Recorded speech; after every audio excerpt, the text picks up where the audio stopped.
આવી જ રીતે ખેડામાં પણ રાજ્યકક્ષાના મંત્રીઓ તેમજ સાંસદો અને ભાજપના હોદ્દેદારોએ પીએમ મોદીના વિચારો મન કી બાત દ્વારા સાંભળ્યા હતા। કેડીસી બેંકના ચેરમેન તેજસ પટેલ સહિત સાંસદ મિતેશ પટેલે મન કી બાત અંગે તેમની પ્રતિક્રિયાઓ આપી હતી।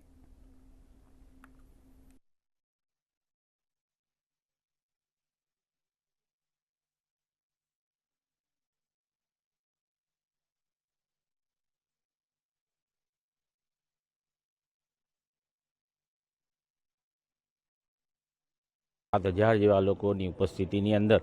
आ अमने एक लाभो मळ्यो અને ખરેખર લોક ઉપયોગી જે માન્ય મોદી સાહેબે 136મી જ્યારે આ મન કી બાતનો કાર્યક્રમ કર્યો ત્યારે હું ઘણા સમયથી જોઉં છું કે છેક છેવાડાના માનવી સુધી જ્યારે પહોંચવાની વાત છે તેમજ અને લોકોની વાતને લોકો સુધી પહોંચાડવાની, જેથી આપણને આપણી પોતાની દેશની શું જરૂરિયાતો છે ને લોકો કેવી રીતના આગળ આવી રહ્યા છે તેને સપોર્ટ થાય। સહકારથી સમૃદ્ધિ આદરણીય પ્રધાનમંત્રી નરેન્દ્રભાઈ મોદી સાહેબ અને આદરણીય સહકાર મંત્રી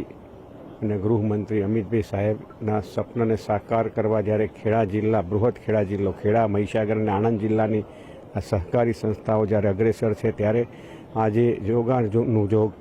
પ્રધાનમંત્રીની મન કી બાતનો કાર્યક્રમ પણ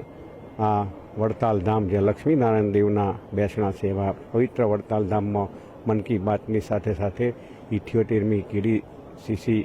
બેંકની સાધારણ સભા એટલે સહકારથી સમૃદ્ધિ તરફનું એક પ્રયાણ છે। સાહેબના જેટલા પણ મન કી બાતના કાર્યક્રમ છે પૂરા ભારત દેશમાં જે નવી નવી ટેકનોલોજી આવતી હોય કે કોઈક નાનામાં નાનું કામ હોય એને મન કી બાતના કાર્યક્રમમાં લેવાનો, કેચ ધી રેન જે એનાથી બહુ જ મોટી ઇફેક્ટ પૂરા ભારત દેશમાં વરસાદ જે પાણી પડે છે એને સેવ કરવાનું, અત્યારથી જે પ્રધાનમંત્રી નરેન્દ્રભાઈ મોદી સાહેબ પાણીની માટેની બચત કરવાનું જે 140 કરોડ જનતાને જે રીતનો સંદેશો આપે છે મન કી બાતમાં હર હંમેશ કંઈક ને કંઈક નવા સંદેશાથી પ્રધાનમંત્રી નરેન્દ્રભાઈ મોદી સાહેબ 140 કરોડ જનતાથી દેશનો વિકાસ થાય એ રીતનું હર હંમેશ કહેતા હોય છે।